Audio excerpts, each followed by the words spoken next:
आज तक उसने न जाने कितनी कहानियां लिखी थी, लेकिन इस बार वो एक ऐसी कहानी लिख रही थी जिसमें एक लड़की के मरने के बाद भी उसकी आत्मा को शैतान ने अपने कब्जे में रखा। कहानी बहुत खौफनाक थी। जिज्ञासा दिन रात तंत्र मंत्र भूत प्रेत आदि के बारे में ही रहस्यमयी बातें जानने में उलझी रहती थी, ताकि वो दुनिया के सामने एक ऐसी कहानी को दर्शा सके जो शायद आज तक कोई लेखक लिख नहीं पाया। फिल्म सिटी में उसके ठहरने का इंतजाम किया गया। फिल्म में काम करने वाले बाकी लोग भी वहां ठहरे थे। जिज्ञासा को वहां के होटल का रूम नंबर 717 मिला। इतनी ऊंची इमारत पर खड़े होकर शहर का नजारा देखना जिज्ञासा को मानो एक सपना सा लग रहा था। वो अपनी जिंदगी के इस नए आगाज से बेहद खुश नजर आ रही थी। उसको अक्सर देर रात अपना काम करना अच्छा लगता था। उस रात भी उसने खाना खाया और वो अपना लैपटॉप लेकर अपनी कहानी को लिखने बैठ गई। उसे लिखते हुए थोड़ी देर हुई थी कि तभी थोड़ी देर बाद उसके रूम का गेट नॉक हुआ। उसने दरवाजा खोला तो कास्टिंग डायरेक्टर का असिस्टेंट उसके सामने खड़ा था। अचानक देर रात को यूं एक लड़के को अपने दरवाजे के सामने देखकर वो थोड़ी घबरा गई। आप इस समय यहाँ पर? सब ठीक तो है ना? हाँ, सब ठीक है। आपने बताया था ना कि आपको अक्सर देर रात तक काम करने की आदत है, तो आपको ये किताब देने चला आया। मुझे डायरेक्टर सर ने आपको ये किताब देने के लिए कहा था, लेकिन उस टाइम मैं काम में इतना बिजी हो गया था कि मुझे ध्यान ही नहीं रहा। ये लीजिए, and sorry to disturb you. It's okay. जिज्ञासा ने उसके हाथ से उस किताब को ले लिया। वो एक खाकी रंग के कागज से लिपटी हुई थी। उसने किताब को गौर से देखा तो उस किताब पर एक शैतान जैसी आकृति बनी हुई थी। ऐसा लग रहा था कि एक बार इस किताब को कोई पढ़ लेगा तो मानो शैतान का गुलाम हो जाएगा। जिज्ञासा ने आज तक न जाने कितनी किताबें पढ़ी थी, लेकिन उसने आज तक कभी ऐसी भयानक किताब नहीं देखी थी। उसे देखकर उसकी इतनी हिम्मत भी नहीं हो रही थी कि वो उस किताब को खोलकर पढ़ सके। ये कैसी किताब भेज दी है डायरेक्टर सर ने मेरे पास? देखने में ही इतनी खतरनाक लग रही है। अगर इसके अंदर कुछ रूहानी मंत्र हुए तो मैं तो बुरी तरह फंस जाऊंगी। इसको पढ़ने से पहले एक बार इंटरनेट पे इसके बारे में चेक कर लेती हूँ। जिज्ञासा ने अपना लैपटॉप उठाया और उस किताब पर लिखे नाम को इंटरनेट पर सर्च करने लगी, लेकिन उस किताब से जुड़ी कोई भी जानकारी उसे इंटरनेट पर नहीं मिली। इससे पहले कि वो कुछ सोचती, तभी उसके पास डायरेक्टर का कॉल आया। हेलो जिज्ञासा, देखो, आई एम सो सॉरी कि मैं इतनी रात को तुम्हें डिस्टर्ब कर रहा हूँ, लेकिन हमें कल सुबह एक सीन शूट करना है। मैंने तुम्हें जो किताब भेजी है, तुम उस किताब को पढ़ो। मैं चाहता हूँ कि तुम उस किताब को पढ़कर कुछ ऐसा लिखो जिससे लोगों की रूह कांप जाए। वैसे भी रात के 3 बज चुके हैं, तो अब इस किताब को पढ़ने का सही समय है। इतना कहकर डायरेक्टर सर ने फोन रख दिया। उनकी बातें जिज्ञासा को कुछ अजीब लगी, लेकिन उसे इतनी बड़ी अपॉर्चुनिटी मिली थी तो वो उसे खोना नहीं चाहती थी। उसने उस किताब को खोला, लेकिन उसका पहला पन्ना पढ़ते ही उस किताब के प्रति उसे एक अजीब सा आकर्षण होने लगा। वैसे तो मैंने बहुत जगह पढ़ा है कि शैतान इंसान को सब कुछ दे सकता है जो भगवान भी उसे नहीं दे सकता, लेकिन इस बात में आखिर क्या सच्चाई है? हाँ, सब फालतू की बकवास है। जिज्ञासा के ऐसा कहते ही उस किताब के पन्ने अचानक खुद ब खुद पलटने लगे और एक पन्ने पर जाकर वो अपने आप रुक गए। जिज्ञासा ने किताब को फिर से शुरू से पढ़ने की कोशिश की, लेकिन लाख कोशिश करने के बाद भी किताब के पन्ने पलट नहीं पाए। मानो वो किताब खुद चाहती थी कि जिज्ञासा मेरे इसी पन्ने को पढ़े। अरे यार, अभी क्या मुसीबत है? सुबह तक मुझे ये किताब पढ़नी है एक सीन भी लिखना है, और ये है कि इस पन्ने को पलटने ही नहीं दे रहा है। छोड़ो, अब जो पन्ना खुला है उसी को पढ़ लेती हूँ। जिज्ञासा किताब के उस पन्ने को पढ़ने लगी। उस पन्ने पर शैतान के सींगों की आकृति बनी थी। दूसरे पन्ने पर शैतान अपने सिंहासन पर बैठा था।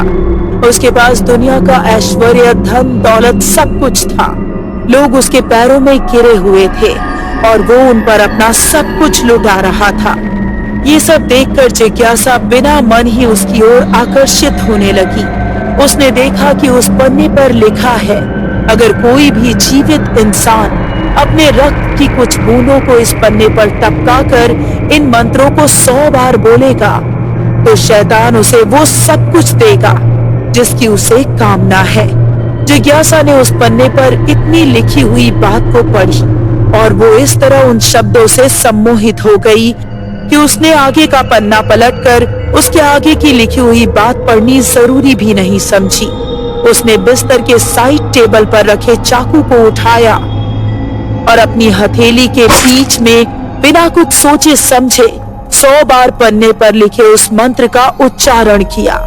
जैसे ही उसकी मंत्र की विधि पूरी हुई, अचानक उसका सम्मोहन टूट गया। उसने देखा कि उसका हाथ खून से लथपथ है और किताब के पन्ने पर खून ही खून फैला हुआ है, जिसे देखकर वो बुरी तरह घबरा गई। इससे पहले कि वो कुछ कर पाती, पूरे कमरे में उसे किसी शैतानियत भरी हंसी की आवाज सुनाई देने लगी। कौन है यहाँ पर? देखो, अगर कोई मेरे साथ प्रैंक कर रहा है तो प्लीज मत करो ऐसा, मुझे बहुत डर लग रहा है।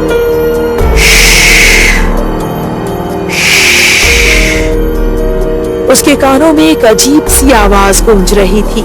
उसे लग रहा था मानो कि कोई उसे चुप रहने का इशारा कर रहा है। कौन है यहाँ पर? जिज्ञासा बहुत घबराई हुई थी। वो अपने हाथ पैरों को भींचकर बिस्तर पर बैठी हुई थी।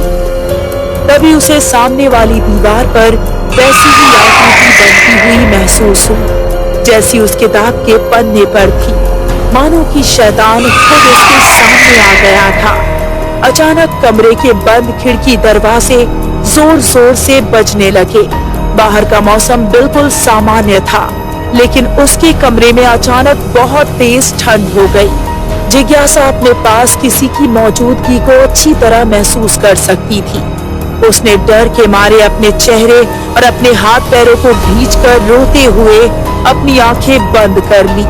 तभी उसे ऐसा लगा मानो कोई बेहद ही बड़ी परछाई उसके सामने आकर खड़ी हो गई हो। उसने हिम्मत करते हुए अपनी आंखें खोली तो उसके सामने वही शैतान खड़ा था जिसकी आकृति उसने उस किताब में देखी थी। उसे अपने सामने देखकर जिज्ञासा के होश उड़ गए।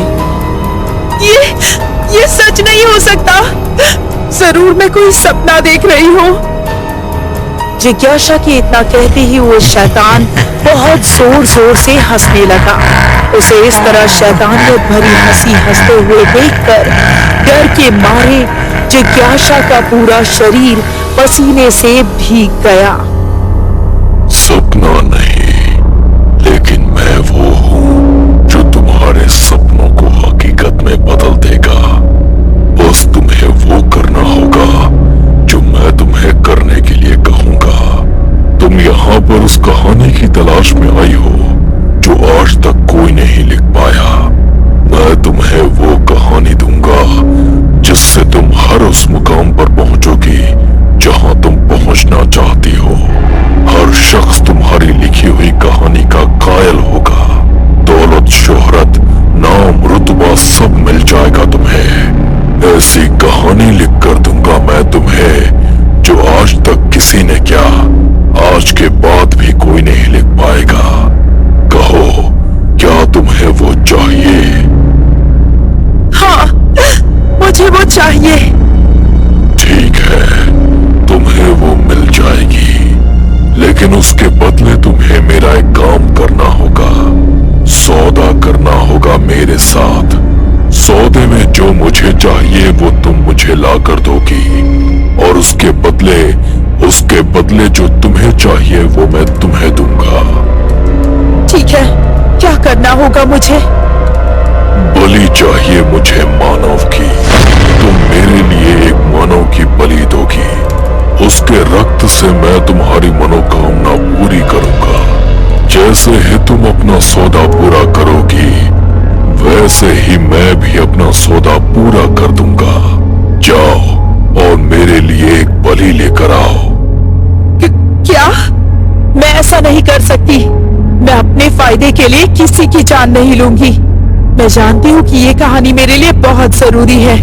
इससे मेरी जिंदगी बन सकती है, लेकिन मैं अपनी जिंदगी बनाने के लिए किसी और की जिंदगी तबाह नहीं कर सकती। कुछ नहीं चाहिए मुझे तुमसे। प्लीज चले जाओ यहाँ से।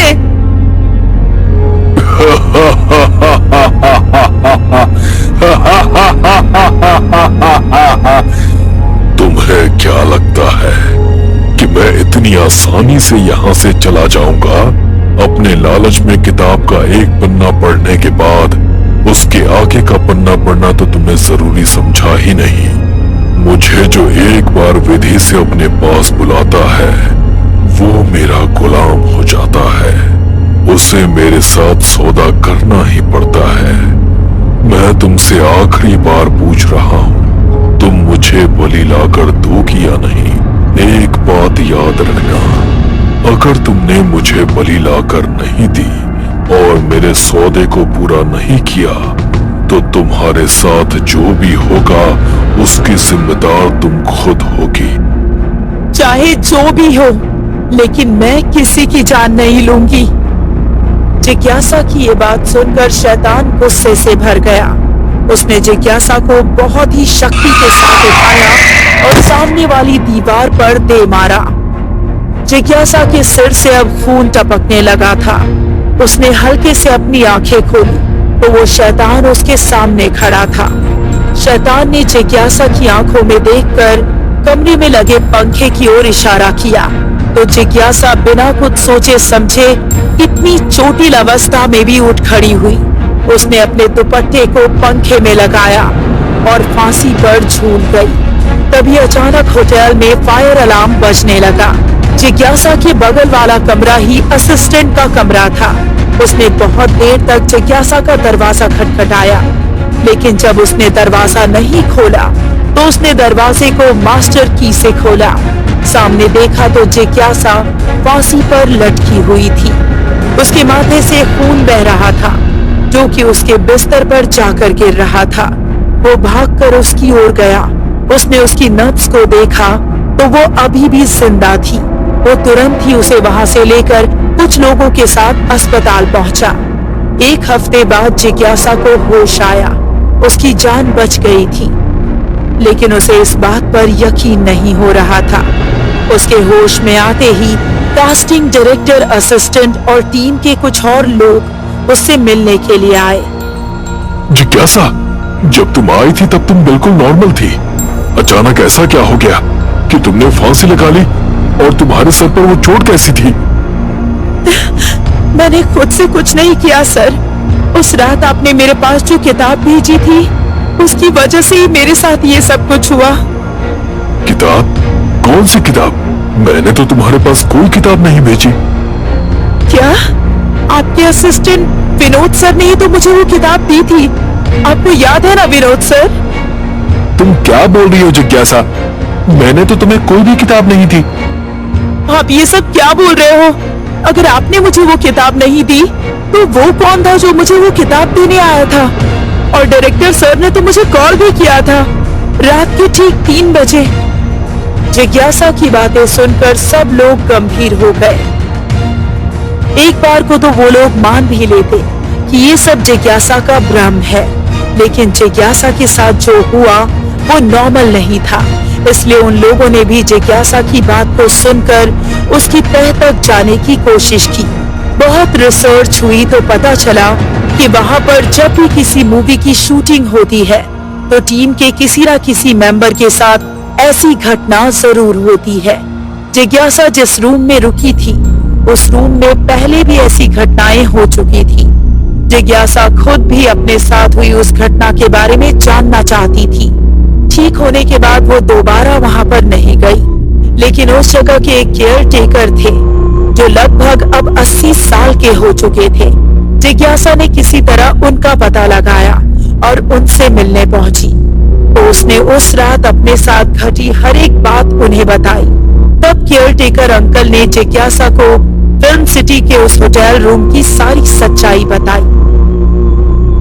तुम किस्मत वाली हो बेटा, जो वहां से जिंदा लौटकर आ गई। मेरे पिताजी उसी होटल में केयर टेकर थे, लेकिन उनकी बीमारी के चलते मेरे बचपन में ही उनकी मौत हो गई थी। मेरी माँ बहुत बीमार रहती थी, इसीलिए जब मैं 16 साल का हुआ तब से उस होटल का केयर टेकर बन गया। जिस रूम में तुम रुकी थी उस रूम में एक ब्रिटिश आदमी रहता था।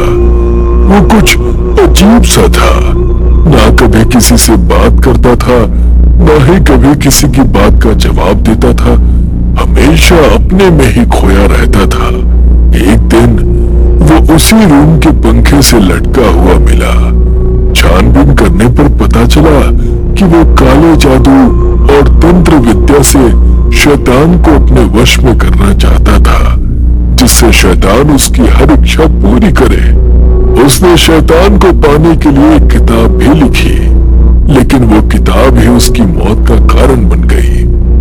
असल बात तो ये थी कि शैतान सिर्फ तुम्हें भरमा सकता है। वो जब भी किसी को कुछ देता है तो बदले में उससे उसका सब कुछ छीन लेता है।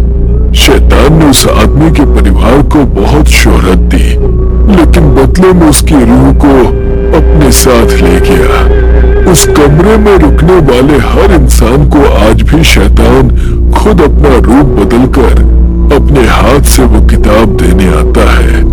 बाकी तो तुम जानती ही हो, लेकिन अब तुम चिंता मत करना, वो बस एक ही बार तुम्हारी रूह को अपने काबू में कर सकता है। अब क्योंकि तुम उसके जाल से बच गई हो, इसलिए अब तुम्हें कोई खतरा नहीं है। केयर टेकर अंकल की सारी बातें सुनकर जिज्ञासा की रूह अंदर तक कांप चुकी थी, लेकिन वो इस बात के लिए बहुत शुक्रगुजार थी कि जिस जगह से आज तक कोई जिंदा वापस लौटकर नहीं आया, वो उस जगह से जिंदा लौटकर वापस आई थी। जिज्ञासा लोगों के लिए एक ऐसी कहानी लिखना चाहती थी जिसे देखकर लोगों की रूह कांप जाए, लेकिन उसके साथ घटी उस रात की घटना ने उसे खुद ही अंदर तक झकझोर कर रख दिया था। शायद उससे ज्यादा खौफनाक उसके साथ कभी कुछ और नहीं हो सकता था। जिसने भी उसकी ये कहानी सुनी, उसका दिल दहल उठा। कुछ सालों बाद उसने अपनी ही इस कहानी को बड़े पर्दे पर उतारा, तो उसे देखने वालों के भी होश उड़ गए और उसकी ये कहानी पूरी दुनिया की सबसे डरावनी कहानी बन गई। और वैसी कहानी फिर दोबारा कोई नहीं लिख पाया।